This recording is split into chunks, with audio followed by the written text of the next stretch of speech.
morning, 6th grade. Today is Tuesday, April 14th, and this is your reading video for today.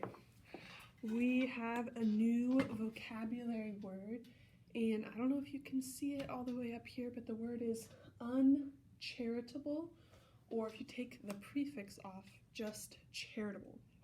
Now, maybe you've heard this word before, maybe you haven't, but the base of it is charit, okay, which means liberal treatment to the poor, generous treatment to the poor, okay?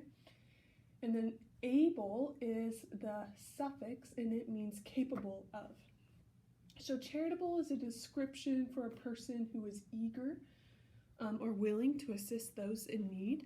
And then if you put the un in front of it, that prefix, it would mean not willing or eager to assist somebody who is in need.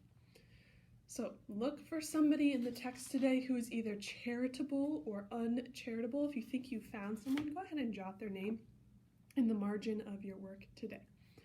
And I'll keep this up here to help us remember to look. Yesterday, on Monday, you guys practiced gathering evidence to support a line of thinking, as well as monitoring how Esperanza is changing from the beginning to the end of the book. Today I'm going to teach you that good readers continue to gather evidence to support their line of thinking. So open up your reader's notebooks to your copy of the evidence collection box. If your collection box is full, turn to a new page. You guys should know this very well by now, but the line of thinking we're focusing on is that you can be strong no matter what. Now, I've said this before, and I'm just going to mention it again. That's what Pam Munoz Ryan, the author of Esperanza Rising, is trying to make us learn. As Christians, we should always be thinking, okay, does that message align with the Bible? The Bible tells us that we can be strong through Christ. So whenever you're reading and whatever you're reading, always make sure that your message aligns with the Bible. That's really important as a follower of Christ. Anyways, watch me as I model how to look for evidence, and then I'll give you guys a chance to write down evidence on your own by pausing the video and taking some time to think. So we're starting on page 173, where it says a few nights before Christmas. I hope you found it. A few nights before Christmas, Esperanza helped Isabel make a yarn doll for Sylvia while the others went to a camp meeting. Ever since Esperanza had taught Isabel how to make the dolls, it seemed like there was a new one born every day, and the molnas of every color now sat lined up on their pillows. Sylvia will be so surprised, said Isabel. She has never had a doll before. We'll make some clothes for it too, said Esperanza. What was Christmas like at El Rancho de las Rosas? Isabel never tired of Esperanza's stories about her previous life. Esperanza stared up at the ceiling, searching her memories. Mama decorated with Advent wreaths and candles. Papa set up the nativity on a bed of moss in the front hall, and Hortensia cooked for days. There were empanadas filled with meat and sweet raisin tamales. You would have loved how Abuelita decorated her gifts. She used dried grapevines and flowers. She used dried grapevines and flowers instead of ribbons. On Christmas Eve, the house was always filled with laughter and people calling out, Feliz Navidad. Later, we went to cathedral and sat with hundreds of people and held candles during midnight mass. Then we came home in the middle of the night, still smelling of incense from the church. And we drank warm atole de chocolate and opened our gifts. Isabel sucked in her breath and gushed. What kinds of gifts? I can't remember, said Esperanza, braiding the yarn doll's legs. All I remember is being happy. Then she looked around the room as if seeing it for the first time. One of the table legs was uneven and had to be propped up on a piece of wood so it wouldn't wiggle. The walls were patched and peeling, the floor was wood plank and splintery, and no matter how much she swept, it never looked clean. The dishes were chipped and the blankets frayed, and no amount of beating could remove their musty smell.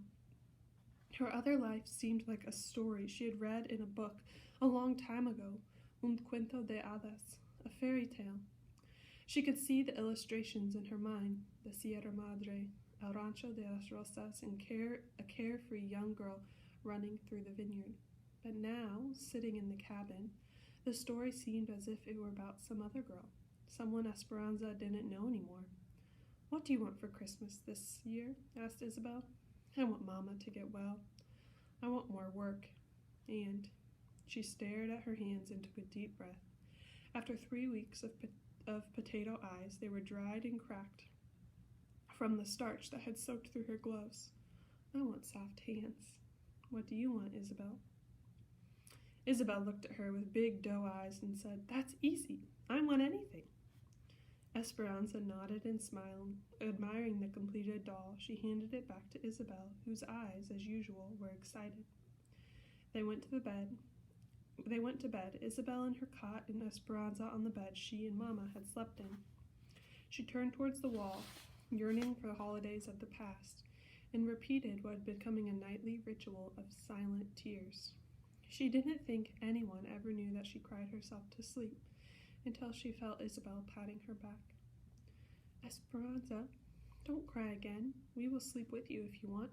"We?" She turned toward Isabel, who was holding the family of yarn dolls. Esperanza couldn't help but smile and lift the covers. Isabel slid in beside her, arranging the dolls between them. Esperanza stared into the dark. Isabel had nothing, but she also had everything. Esperanza wanted what she had. She wanted so few worries, and something as simple as a yarn doll, would make her happy. I'm going to check the camera real quick. 6th grade. Okay, we're good to go. We're going to pause there for a second, and I want you to think with me, what is a piece of evidence that we could add to our evidence collection box? Pause the video, take a moment, and write something down that you can think of. Okay, welcome back. Something that I thought of is the book said that Esperanza cries herself to sleep every night. And she doesn't do it in a way to get people's attention. She doesn't think that anybody notice. And I thought this was important because it helps me understand that she's trying to appear strong for others, but she doesn't feel very strong inside. And that's something important to understand about Esperanza, that even though she is trying to look strong for other people, she doesn't feel strong inside. So I'll put Esperanza cries silent tears. Go ahead and add that to your journal as well. And when you're done, we're going to pick up on page 166. I'm sorry, 176.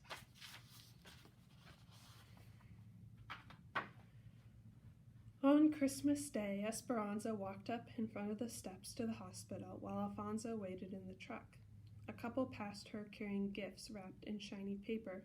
A woman hurried by carrying a poinsettia plant and wearing a beautiful red wool coat with a rhinestone Christmas tree pinned to the lapel. Esperanza's eyes riveted to the coat and the jewelry. She wished she could give Mama a warm red coat and a pin that sparkled. She thought of the gift she had in her pocket. It was nothing more than a smooth stone that she had found in the fields while weeding potatoes. The doctor had moved Mama to a ward for people with long-term illnesses. There were only 4 people on the floor, and the patients were spread out, their occupied beds scattered among the rows of bare mattresses in the long row. Mama slept and didn't wake even to say hello.